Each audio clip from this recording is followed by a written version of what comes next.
Pour les non-avertis, le personnage d'Osiris aux nombreuses apparences chromatiques peut paraître étrange et peut aussi être perçu comme une figure appartenant à un imaginaire fantastique. Mais en fait, il n'en est rien. Et je vais tenter de vous faire pénétrer dans le subtil qui habite l'entité en question. Le nom même d'Osiris demeure énigmatique, mais les graphies laissent la porte ouverte à d'autres interprétations spéculatives. Quoi qu'il en soit, il représente la puissance de régénération qui anime la nature. Osiris est le tout divinisé et manifesté par la thaumaturge Isis. Elle en avait le pouvoir, car selon le mythe, elle l'a obtenu de Atum. Dans l'ouvrage de Doumbi Fakoli, Horus, fils d'Isis, le mythe d'Osiris expliqué, au chapitre de la résurrection d'Osiris, page 26, on peut lire ceci. Atum regarda Isis avec tendresse avant d'ajouter « Isis, te voilà devenu mon égal, presque mon égal. Mais si je t'interdis de dévoiler mon nom, qui attribue le pouvoir de donner la vie en tout lieu et en tout temps, je mets, cependant, ce pouvoir en toi. Et grâce à toi, toutes les femmes et toutes les femelles de ma création seront aptes à donner la vie par l'enfantement. » Ainsi, Isis transcende les limites de la mort, en permettant au bas de Osiris d'émettre un dernier souffle et lui permettre d'enfanter Horus le jeune. Devenu l'unique entité à avoir franchi la barrière de non-retour qui sépare l'existence de la mort, Osiris dès lors pouvait présider le royaume des morts, jusqu'ici acquis à Ré et opérer à toute renaissance.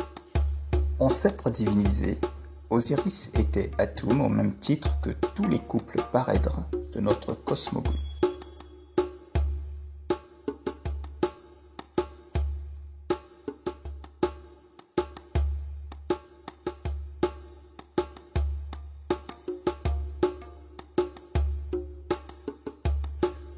Osiris incarne donc le tout à l'image d'Atum, et tout ce processus est illustré par un code de couleurs l'habitant.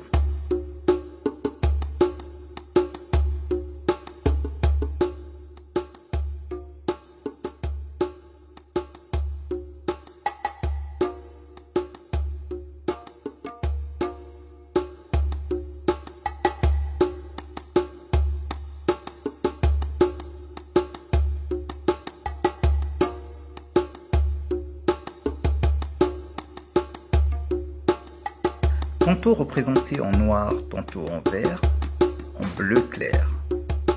En fait, il incarne l'ensemble des phases de l'autogénèse opérée par Atum. L'étape chimique, physique et biologique. L'étape physiologique étant la valeur ajoutée que nous incarnons à la suite de Horus, le jeune. Quand Osiris est en noir, il symbolise le carbone 12, qui est l'un des éléments de l'ADN humain, composé de 6 protons, 6 neutrons et 6 électrons, dont l'ensemble équivaut au nombre 666. Carbone 12 est l'élément le plus abondant des deux isotopes stables de l'élément carbone, qui représente 98% du carbone dont l'abondance est due à un processus nommé alpha par lequel sont créées les étoiles. Or, nous sommes tous faits d'étoiles. Carl Sagan nous enseigne que le carbone qui compose la mélanine est la force de vie qui passe par la spiritualité d'un domaine à un autre de la conscience ou de l'inconscience et de la spiritualisation de la matière. Alors, que peut-on dire des chairs d'Osiris au stade chimique?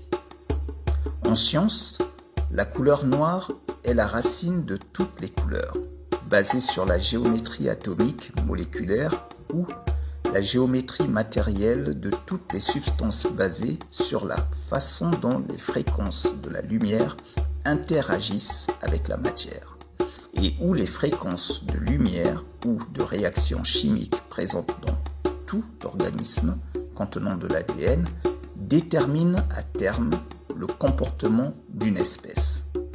La mélanine noire fait beaucoup plus que nous protéger du soleil.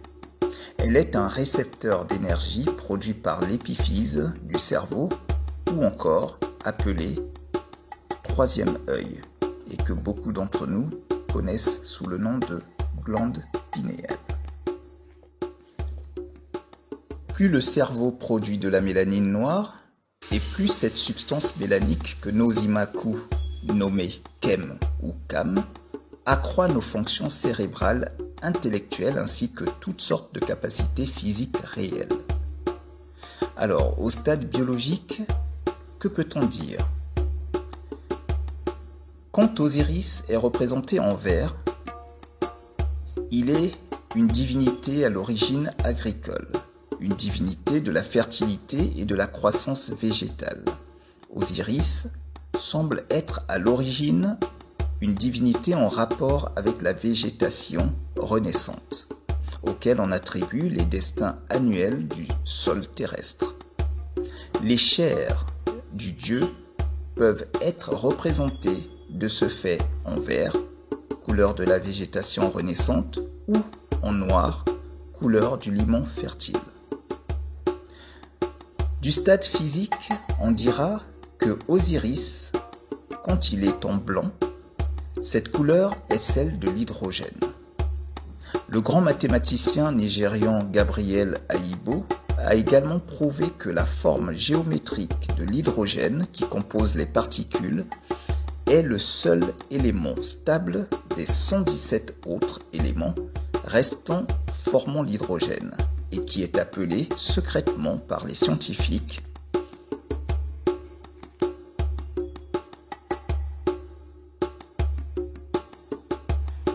Quand Osiris est en bleu clair, il représente l'azote qui est présent dans de nombreux composés organiques comme inorganiques, autrement dit l'atmosphère. Il n'est pas isolé de sa jumelle Isis. Le bleu turquoise, le symbole de l'univers aquatique du Nil, d'où jaillit toute vie. Sothis, la plus brillante de toutes les étoiles observées, apparaissait en été, montant à l'horizon juste avant le lever du soleil. Tous les jours, il guettait attentivement son apparition. Quand elle se produisait, on voyait luire l'étoile pendant un instant, puis sa clarté pâlissait tandis que se levait le soleil. Le lendemain, elle brillait plus longtemps, car l'étoile dépassait le soleil. Quelques jours après, immanquablement, les eaux du Nil commençaient à déborder.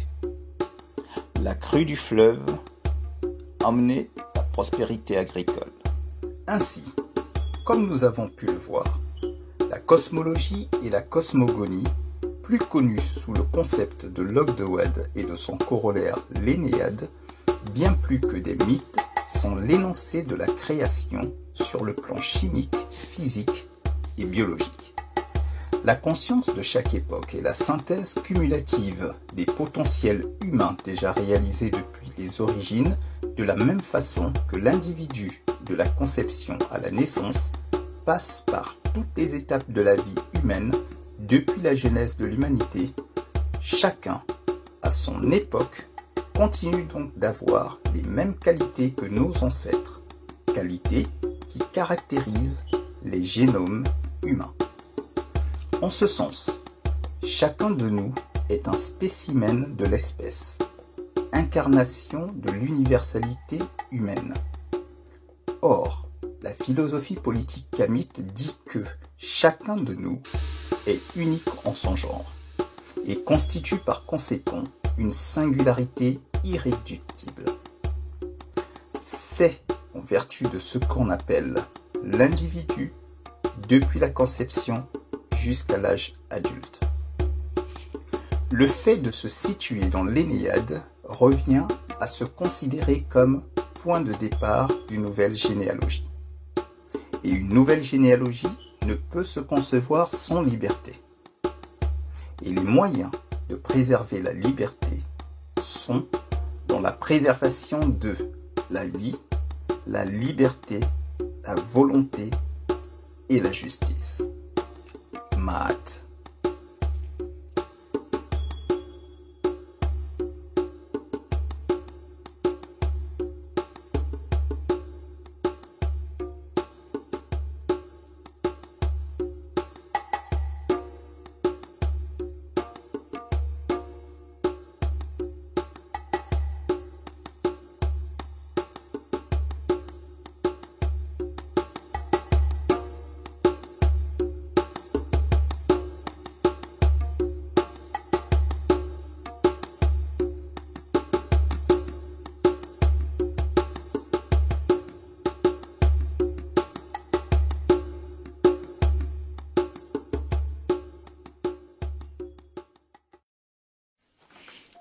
Conformément à leur cosmogonie, qui se fonde toutes sur la même croyance d'un principe créateur, pour les anciens Égyptiens, nos ancêtres, au commencement il y a le Nun. Le Nun, c'est la matière liquide primordiale, la source d'où émanent tous les existants. Au commencement était les eaux, qui a été repris par de nombreuses religions postérieures. Dans le Nun, le tout existe, mais sans conscience, c'est-à-dire le tout en latence, comprenant les fondements de tous les existants, qui sont au nombre de 8, d'où l'Ogdoad, le Nun compris. En fait, dans ce monde informe et désincarné, où se constitue la volonté de création initiale qui donnera la première étincelle de vie, est regroupé 4 couples formés chacun d'une entité et de son pendant féminin, et qui sont la personnification des éléments d'un espace immense indifférencié, préexistant à toute chose, et notamment à la lumière qui ont précédé la création. Ces couples, dits Ogdoad, ont fourni les éléments qui rendent la vie possible sur Terre. Ces concepts sont liés aux forces et énergies de l'univers et esprits de la nature comme Amon et Amoné, visibles ou invisibles, ressentis ou pas, perçus comme esprits de la nature, comme plus tard, pour les figures de Ptah Osiris, assimilés à l'eau et à la végétation. Alors, cela peut vous paraître abstrait, mais pour mieux vous faire comprendre, je vous invite à vous prêter à un exercice. Imaginez lorsque vous êtes endormi, vous êtes plongé dans un sommeil, vous êtes dans l'obscurité où vous existez, mais sans en être conscient. Eh bien, cet état, c'est celui qui prévalait dans le Nun, jusqu'à ce que Atum prenne conscience de lui-même, comme vous. Une fois que vous vous réveillez, que vous êtes conscient de vous, de ce qui vous entoure, ce monde invisible qui se découvre, les anciens Égyptiens, donc nos ancêtres, l'ont appelé Eneyad.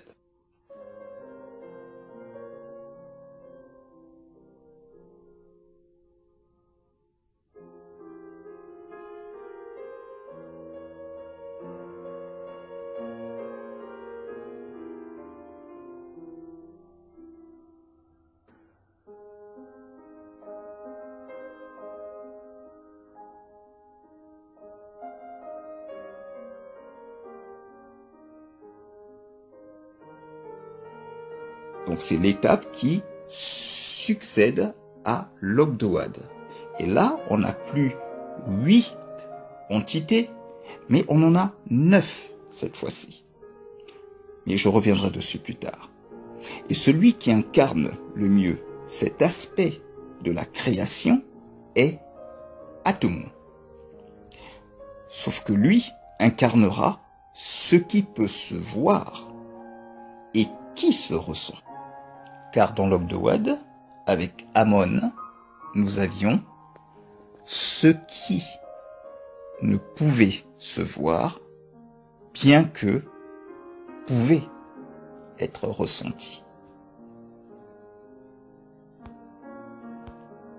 Donc, dans le Nun, Atum est en fait l'ensemble des atomes qui se réveillent, qui passe de l'état de latence dans le Nun à celui de manifestation. Il prend conscience de lui, c'est-à-dire d'être l'univers, et engendre, par le mouvement appelé Keper, connu sous la forme du scarabée, d'autres énergies et forces positives comme négatives, mâles comme femelles, telle la parthénogénèse, ce développement de l'œuf sans fécondation. Au Keper sera accompagné Maat, la manifestation de l'ordre, la justice, la rectitude et l'harmonie entre les forces créatrices de l'univers. Ainsi va naître le soleil, Ré ou Ra, le feu divin et son système, qui va éclairer tout ce qui, jusqu'ici, était sans conscience dans l'obscurité, Du coup, le Soleil, émanation d'Atoum, incarnera ce qui peut se voir et qui se ressent. Terre et le ciel vont à leur tour apparaître et se séparer grâce à Shu, l'air, puis donner à leur tour naissance grâce à Tefnu aux premiers éléments de vie et son cycle de mort sur Terre. La vie, la mort, la renaissance. La mort n'était pas vue comme une fin, mais plutôt comme une transition entre deux phases de l'existence, l'une terrestre et l'autre dans l'au-delà, auprès des ancêtres ou énergies. Rappelez-vous, la phase du sommeil entre conscience et inconscience. Ces premiers éléments de vie et son cycle de mort sur Terre seront incarnés par Holugan, et Sisé, Osere, Nabintu et Seti, qui vont à leur tour engendrer Oluvi, qui symbolisera les différents règnes de vie sur Terre, à savoir végétal, animal et humain. Nos ancêtres sur le plan totémique useront de la thérianthropie pour les représenter. Sur le plan anthropologique, Olugan est le suppléant d'Osiris et protecteur de sa famille. Il est l'oncle paternel. Isis, c'est la maîtresse des mystères du monde et la gardienne du trône qui explique que la terre, le pouvoir appartiennent à la lignée maternelle. Osere, le roi et le héros civilisateur qui après sa mort deviendra le gardien de la vie et de la mort. Nephthys symbolise le maternage, l'éducation, et Seti, l'initiation, la résilience. Il est le tuteur, il est l'oncle maternel. Et enfin, Oluvi, l'héritier du trône par sa mère et Sisé.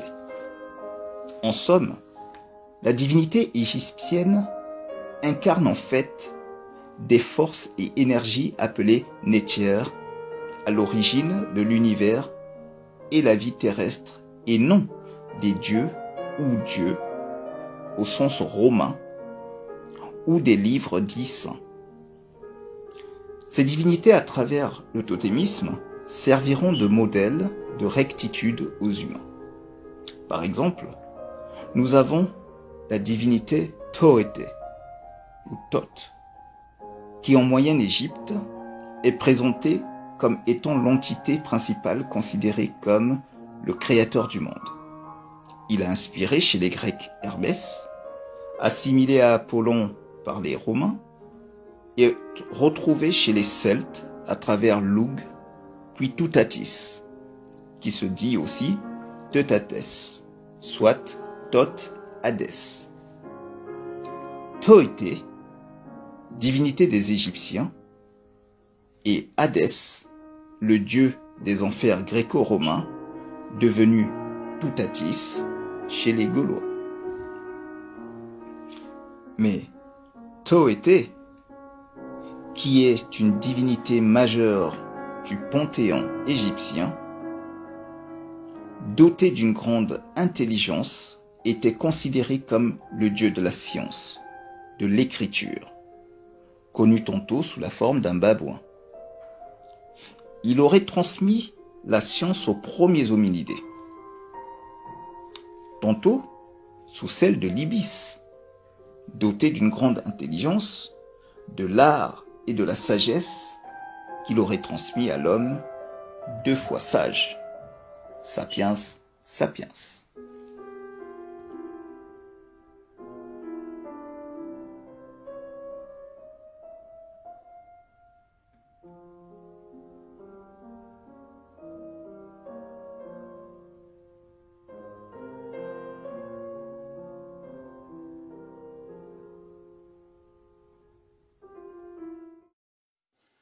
Alors, je vous propose une analyse, non d'un fait historique, mais d'un mythe originaire de la ville d'Ionou, dans le delta du Nil, plus connu sous le nom d'Héliopolis.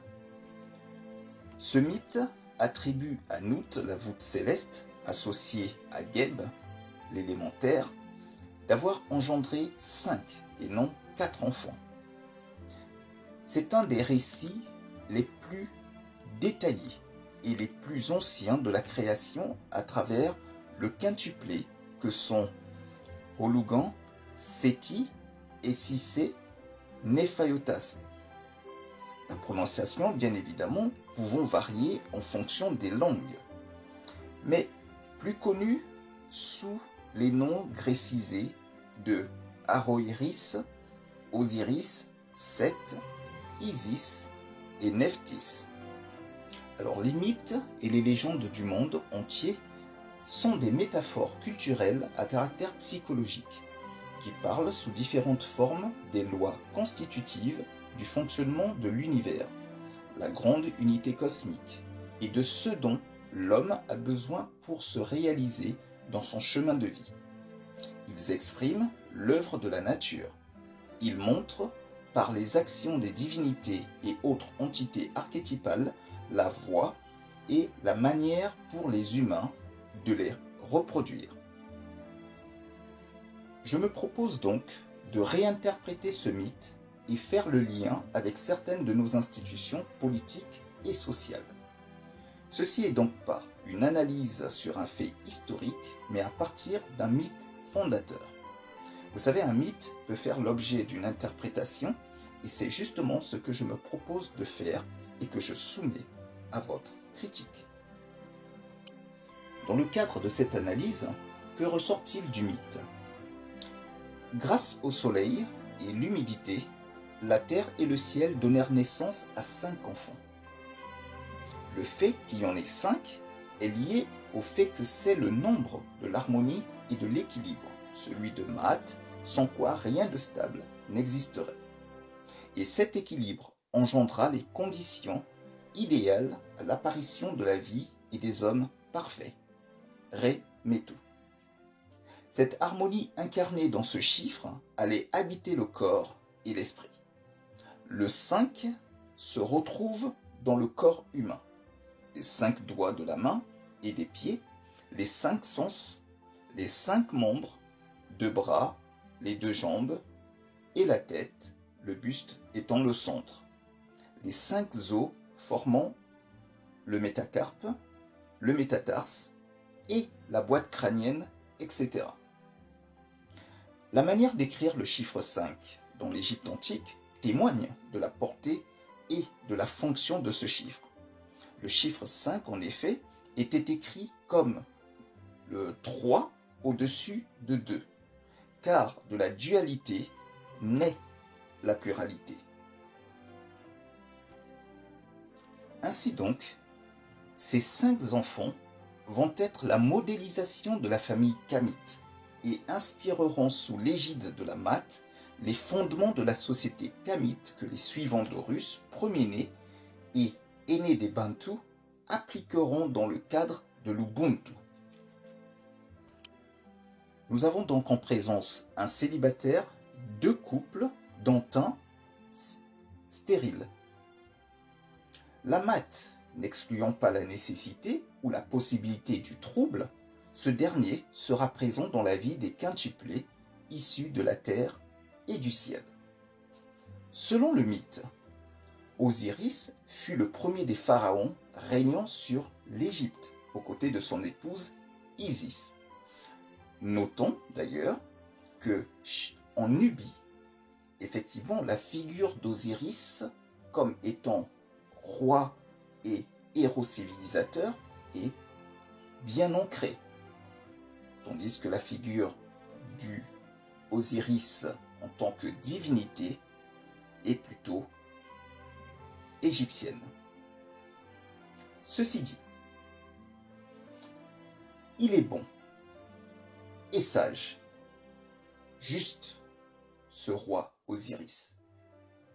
Il enseigna à son peuple les manières civilisées afin que les hommes ne ressemblent plus à des bêtes sauvages. Il leur enseigna l'agriculture acquise à la suite de la sagacité de Isis, ainsi que le respect des ancêtres divinisés et des lois. Son frère Seth, jaloux de la gloire d'Osiris auprès du peuple, assassina son frère. Et à partir de ce fait marquant du mythe fondateur, nous pourrons bien identifier d'où viennent nos us et coutumes. N'oublions pas que mon analyse consiste à justement montrer comment, à partir de ce mythe, nos institutions se sont fondées. Commençons sur le plan social.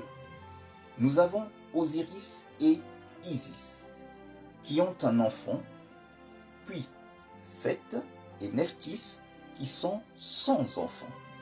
Et nous avons Aroëris, dit connu aussi sous le nom de Horus l'Ancien, le frère célibataire.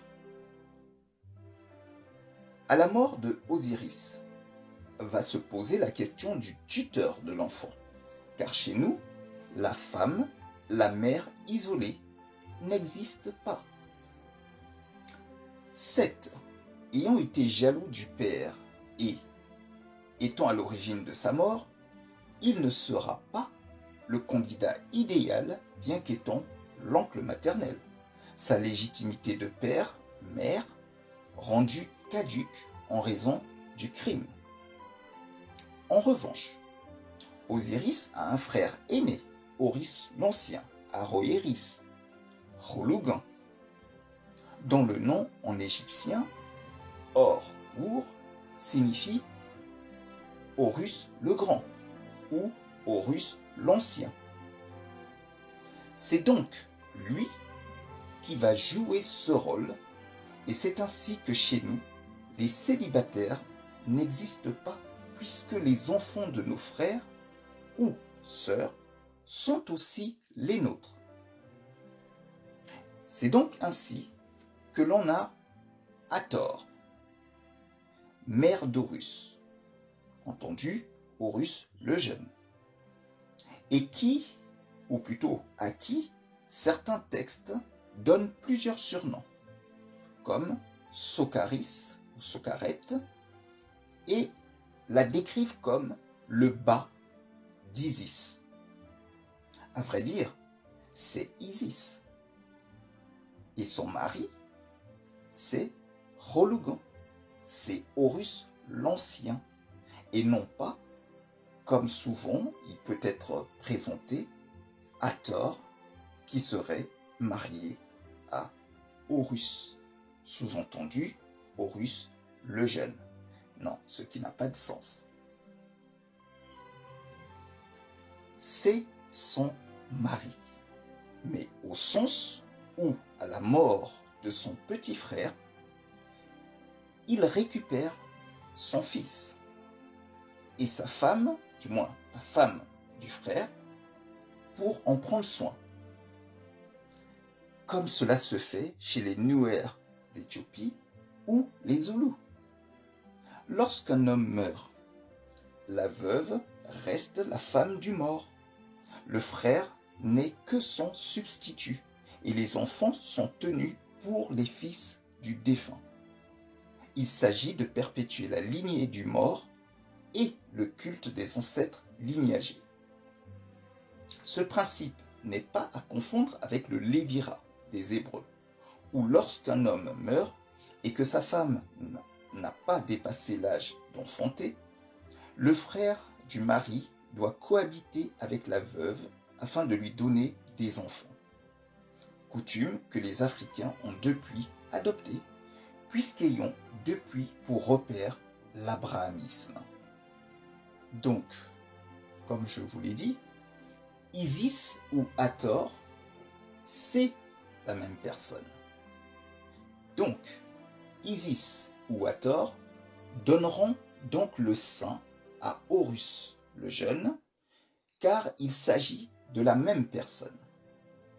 Hathor sera considérée comme la femme de Horus l'Ancien, Aroëris, Kholugan, qui donnera son nom à Horus le Jeune. Nous avons bien Horus l'Ancien et Horus le Jeune. Osiris étant mort avant sa naissance, il est donc impossible qu'Osiris ait donné son nom à son fils. Voilà pourquoi c'est le frère, ayant récupéré la mère et l'enfant, qui donne à son neveu, devenu son fils, au sens kamite, son nom. Donc, dans la tradition africaine, le nom de l'enfant étant généralement donné après la naissance, Osiris n'avait donc pas donné de nom à Horus le Jeune. Le Sématawi entre Rolugan, c'est-à-dire Aroëris, Horus l'Ancien, et Seth, ici est pour sceller l'entente dans la prise en charge de l'enfant par Isis, Nephthys, Seth et Horus l'Ancien donc, en vertu du fait qu'il faut en Afrique réunir deux familles pour élever un enfant, ce qui sera le fondement de ce que nous appelons mariage traditionnel, à savoir l'union de deux familles autour de deux individus souhaitant s'unir. Nous avons Seth et Isis pour le côté maternel et Aroëris, Horus l'Ancien, et Nephthys pour le côté paternel.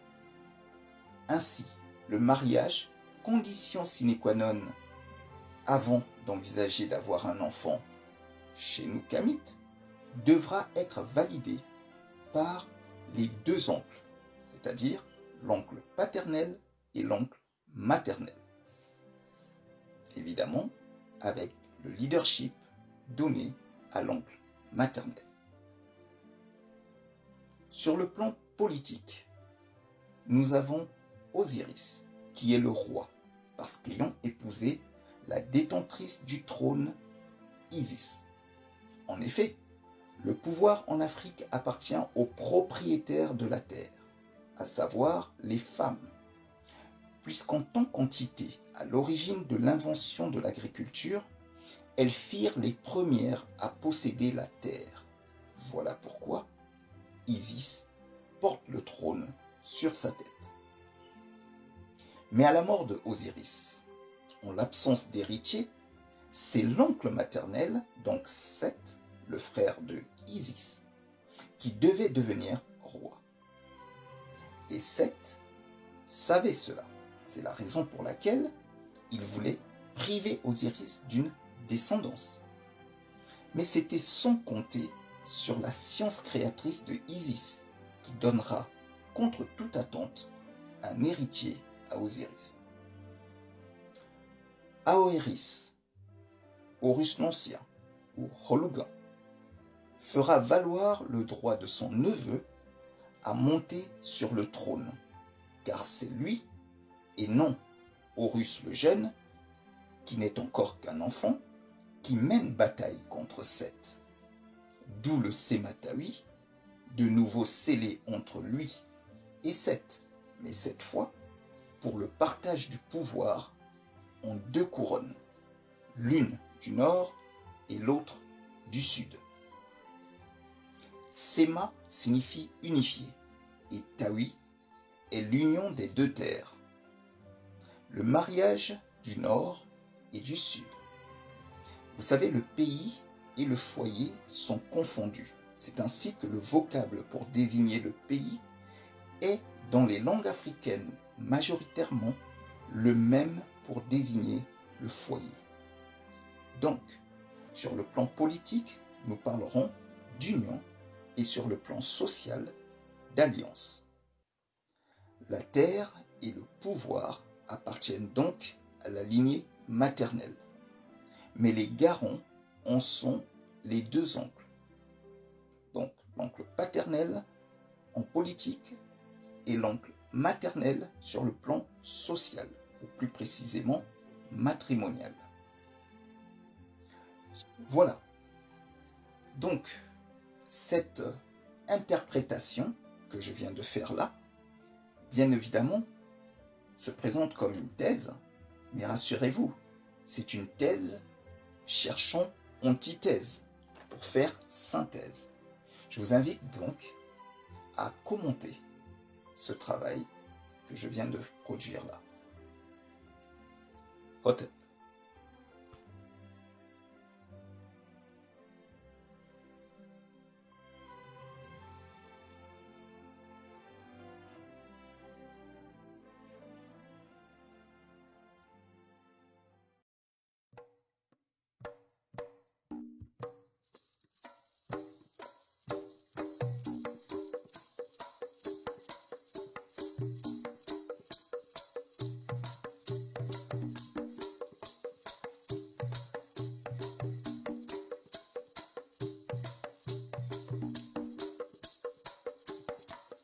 Le sommet doré de la pyramide et de l'obélisque sont assimilés au feu et à la clarté solaire.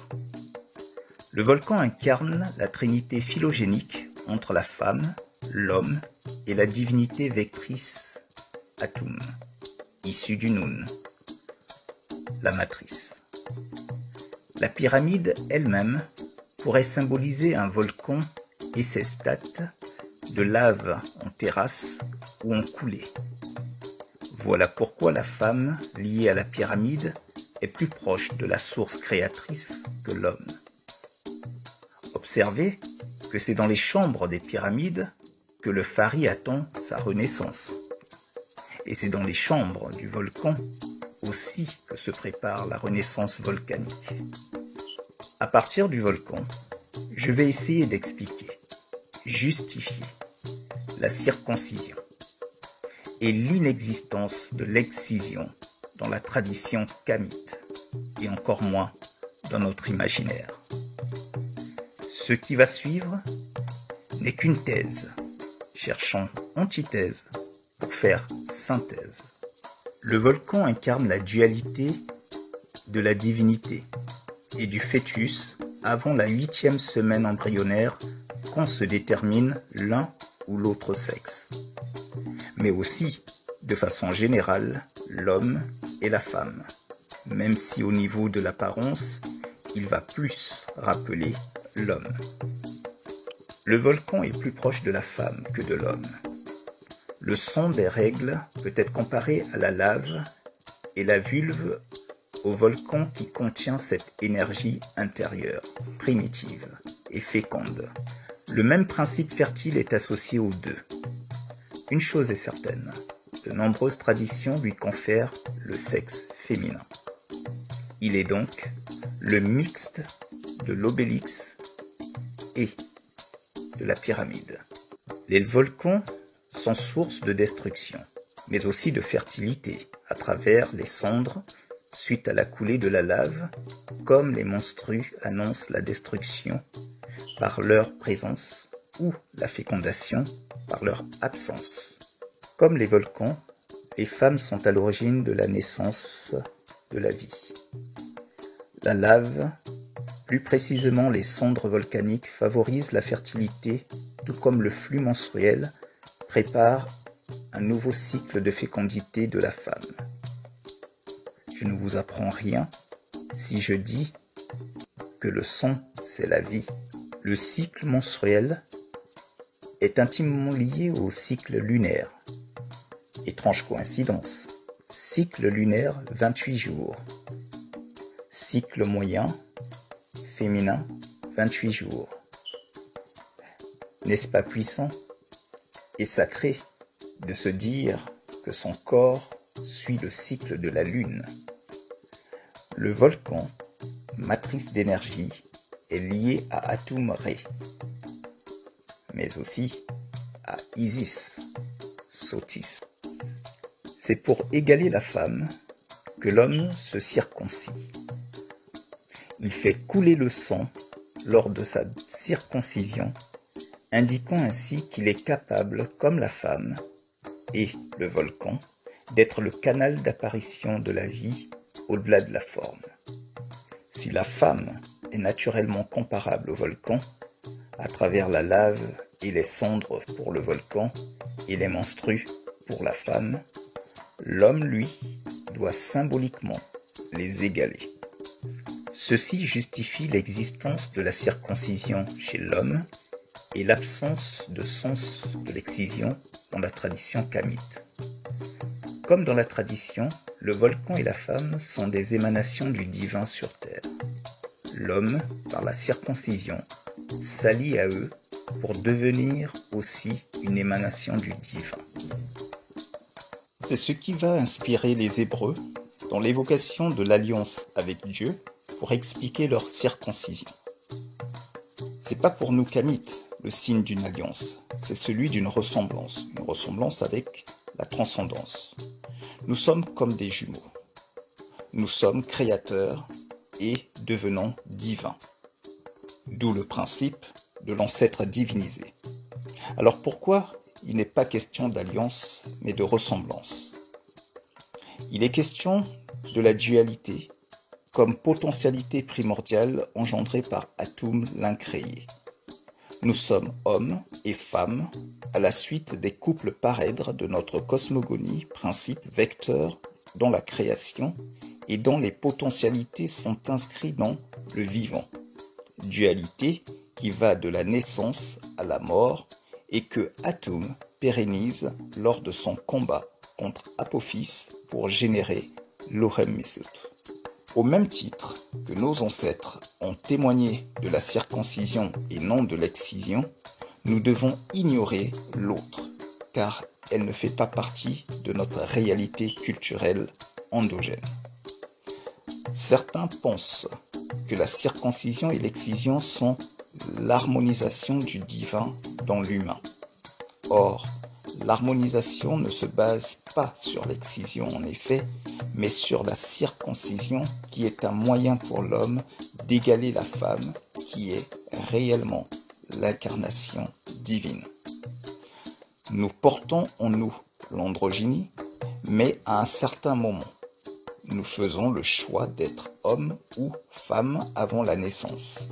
Ensuite, symboliquement, nous la portons, ce qui fait que les garçons, comme les filles, portent la tresse. Mais à l'âge de la puberté, les filles gardent la tresse tandis que les garçons, eux, ne la portent plus. Les filles ont les menstrues, qui sont la preuve du passage de l'enfance à la maturité fertile pour elles. Et le garçon, lui, n'a rien. Alors, symboliquement, la circoncision va être pour lui le marqueur du passage.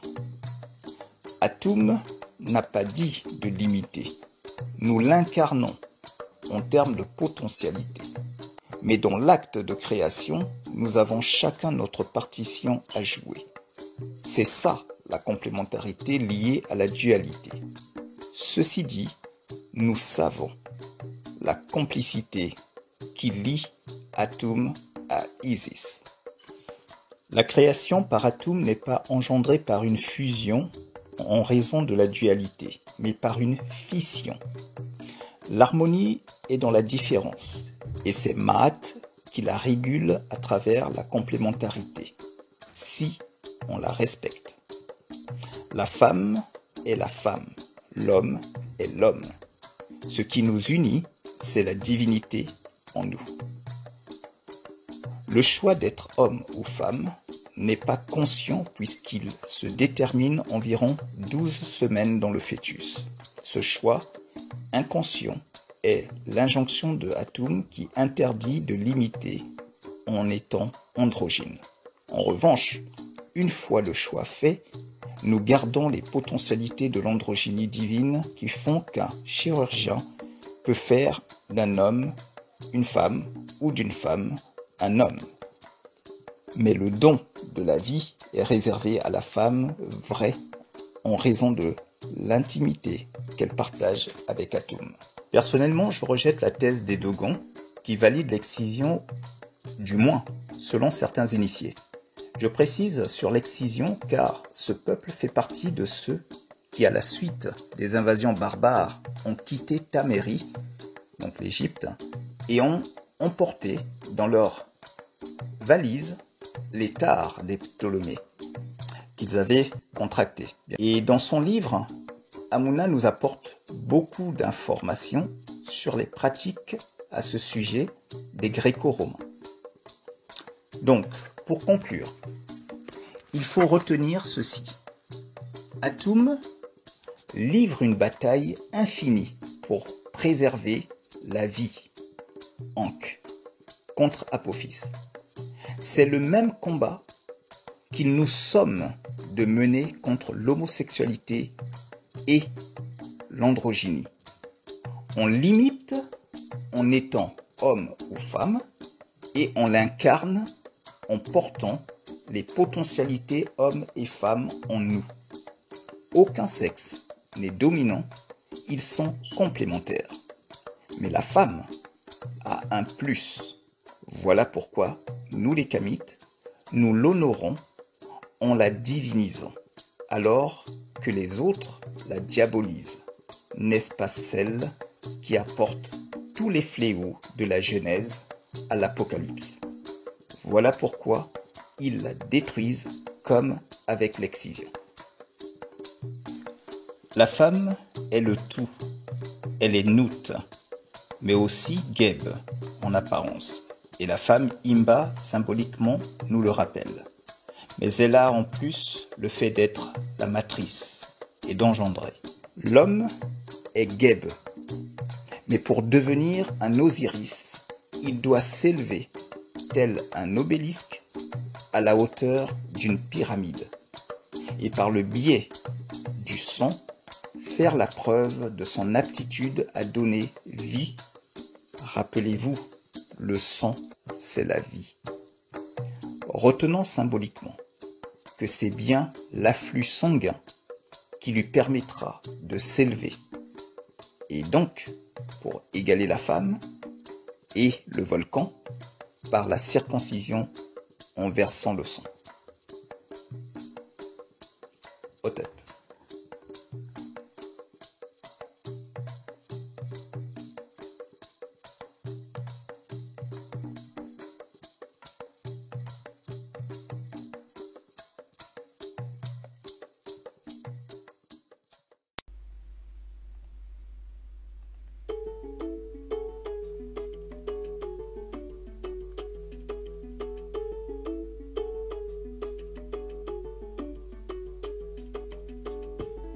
Issu du Noun, seul capable de rasséréner l'âme des enfants d'Atoum, tu es l'incarnation d'Isis.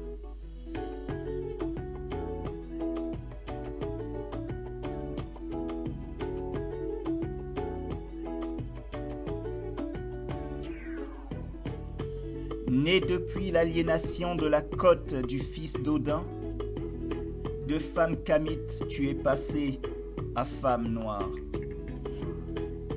Garante d'espoir et de justice, l'absence de ton leadership fait choir notre essence et freine l'élan de notre renaissance.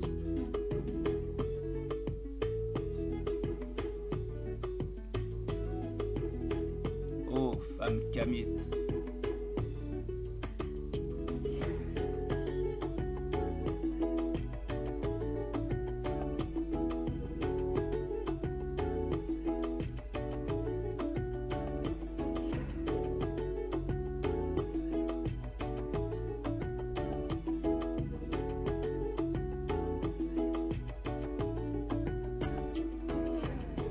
hier protectrice et par les tiens respectée, tu es aujourd'hui par les mêmes violée. Représentant la Maat, tu es aujourd'hui réduit à une playmate. Muse des artistes au bois sacré initié, tu amuses aujourd'hui les hommes aux vices affiliés, parce que devenus marchandises des proxénètes. Oh, femme kamite.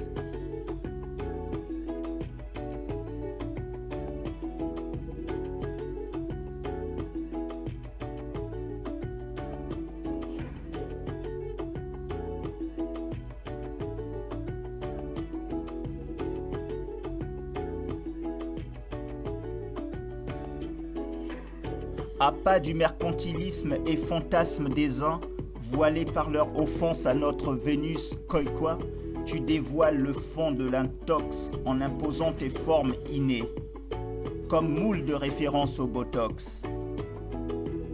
De femme noire, nous souhaitons te retrouver, femme Kamit. Nous souhaitons revoir la Vadada qui en toi sommeille. Nous souhaitons revoir la guerrière Bantou. Oh, femme Kamit. Beauté nubienne.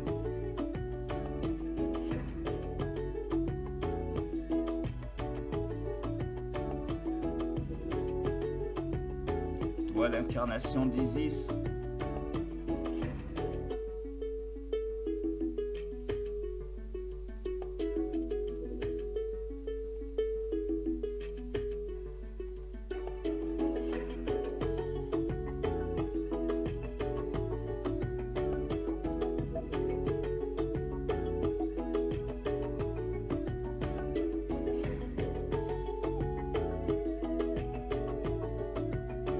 Beauté nubienne, femme Kamit, nous te réhabiliterons.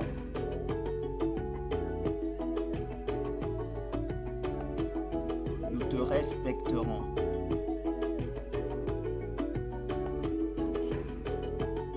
Pour que tu reprennes ton leadership, garant de notre espoir.